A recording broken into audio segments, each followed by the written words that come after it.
B for bags YouTube चॅनलमध्ये तुम्हा सर्वांचे खूप खूप स्वागत। जुनी पॅन्ट आणि एक ड्रेसच्या कापडापासून आपण सुंदर अशी मिनी पर्स तयार करणार आहोत। त्यासाठी या कापडाची रुंदी 8.5 इंच आणि लांबी 13 इंच घेतलेली आहे। आता हे दोन्ही पीस आपण आता कट करून घेतलेले आहेत आणि प्रथम आपण आता या पॅन्टच्या पीसवरती खालच्या बाजूने 4.5 इंच अंतर मोजून घेऊया।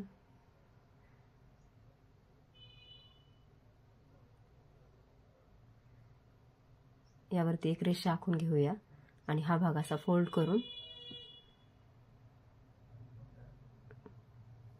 हा फ्लॅप आपला व्यवस्थित येतोय का ते पाहून घ्यायचा आहे। आता फ्लॅपवरती 1 इंच वरच्या बाजूने 1 इंच आडवे आणि दुसऱ्या बाजूला फ्लॅपला 2 इंचावरती खूण करून घ्यायची आहे वरती। आता या फ्लॅपला आपण आकार देऊन घेऊया। राउंड शेप आकार प्रथम देऊन घ्यायचा आणि नंतर ही रेषा आपण तिरकी त्या 2 इंचाच्या बाजूला जोडून घ्यायची आहे। हा आकार आता आपण कट करून घ्यायचा आहे।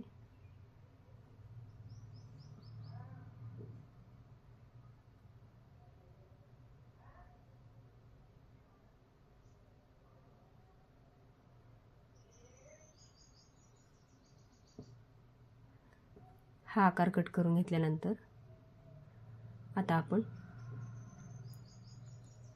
या ड्रेसच्या पीस आणि हा पीस दोन्ही एकत्र जोडून घेऊया। सुलट बाजू आणि त्यावरती हा पॅन्ट पीस सुलट बाजू ठेवून घ्यायची आहे। आतमध्ये दोन्ही सुलट बाजू ठेवून या सर्व बाजूला आपण शिलाई करून घ्यायची आणि थोडासा भाग बाहेर काढण्यासाठी शिवायचा ठेवायचा आहे। थोडासा भाग शिवायचा ठेवून आपण सर्व बाजूला शिलाई करून घेतलेली आहे। आता हा कापडाचा भाग आपण कट करून घेऊया। ड्रेसच्या थोडेसे कट लावून घेऊया म्हणजे आपल्याला सुलट केल्यानंतर हा भाग व्यवस्थित दिसेल।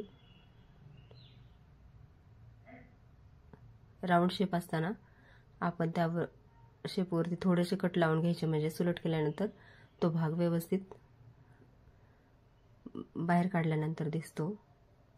आता हा शिवायचा ठेवलेला भाग आपण आतमध्ये असा फोल्ड करायचा आणि पूर्ण भागावर दाबटीप घालून घ्यायची।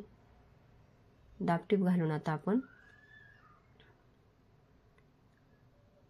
हा भाग पूर्ण 8 इंचाचा तयार झालेला आहे।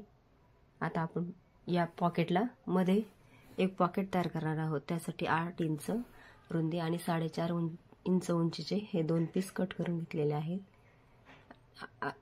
पाव इंच असं फोल्ड करून चेनवरती आपण हे दोन्ही भाग जोडून घ्यायचे आहेत। चेनमध्ये हे जोडून घेतल्यानंतर आपण आता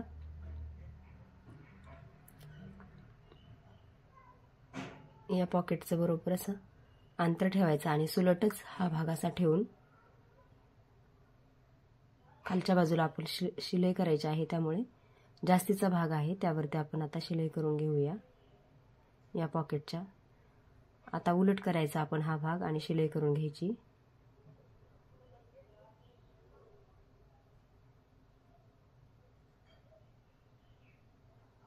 यावरती शिवून घेतल्यानंतर पुन्हा आपण ही चेनचा पार्ट सुलट करायचा आहे। आपली चेन आता सुलट आलेली आहे वरती।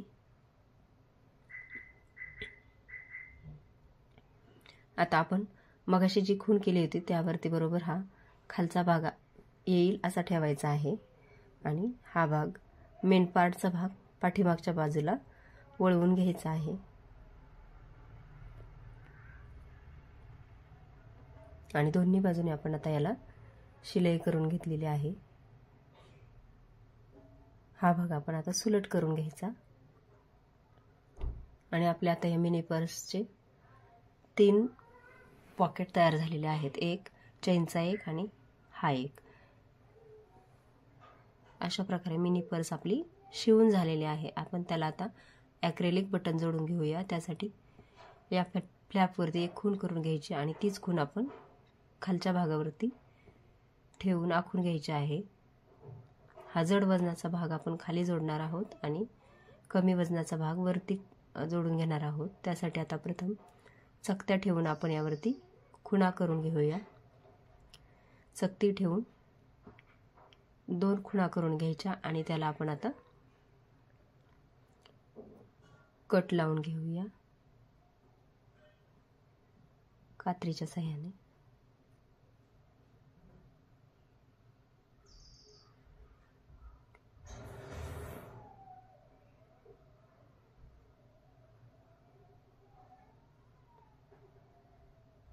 आता ही दोन्ही टोकं बाहेर काढल्यानंतर त्यामध्ये चकती घालून घ्यायची आणि ही टोकं दोन्ही बाजूला वळवून घ्यायची। याचप्रमाणे आपण या खालच्या बाजूचा पण भाग जोडून घ्यायचा आहे आणि हा वरचा भाग दिसू नये म्हणून त्यावरती एक शो बटन लावून घ्यायचं आहे। अशा प्रकारे आपलं ॲक्रेलिक बटन जोडून झालेलं आहे आणि घरातच उपलब्ध असणारी ही लेस मॅच झाली म्हणून मी याला फ्लॅपला जोडून घेतलेले आहे। आपण साईडने पूर्ण भागाला जोडली तरी चालेल। अशा प्रकारे घरच्याच साहित्यात सुंदर असे आपले मिनी पर्स तयार झालेले आहे। आपल्या या पर्सला 3 कप्पे तयार झालेले आहेत। अशाच प्रकारे घरचेच साहित्य वापरून आपण वेगवेगळ्या प्रकारचे पॉकेट मिनी पर्स तयार करू शकतो। ही पर्स आवडल्यास नक्की शिवून बघा। व्हिडिओ इथपर्यंत पाहिल्याबद्दल खूप खूप धन्यवाद।